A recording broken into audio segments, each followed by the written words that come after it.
Sindh literature festival 2019 team SLF मूंसां मौजूदु आहे। Thank U. ज़ुहैब काका ऐं नाज़िया मीर। अस्सलाम वालेकुम सभिनी खे। नसीर ते कोन्हे, नसीर खे पोयां 20 कम असां ॿिया ॾेई आया आहियूं।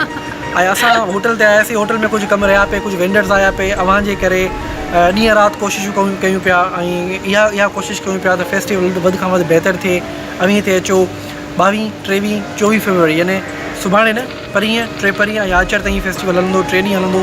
अव्हां सभु ईंदा, असांखे उमेदु आहे ऐं अव्हां जे हुजण सां ई फेस्टिवल आहे। असां डेकोरेशन त कराए वठंदासीं, असां वीडियो जो कमु कराए वठंदासीं, असां ऑडियो कराए वठंदासीं, पर हीउ फेस्टिवल अधूरो आहे जेसीं अव्हां न आहियो। कामयाबु थींदो जीअं पोइ लास्ट ईयर असां ॾिठोसीं तमामु घणो फेस्टिवल कामयाबु थियो, त हिन भेरे बि असांखे उमेदु आहे तव्हां सभु हिते असां सां गॾु हूंदो।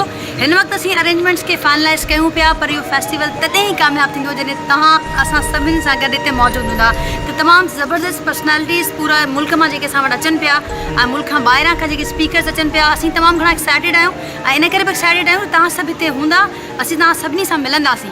त पोइ डेट्स तव्हांखे यादि करणियूं आहिनि, पंहिंजा कैलेंडर्स मार्क करणा आहिनि। 22, 23 ऐं 24 फेब हिकु ई ॾींहुं आहे, तयारी करे वठो।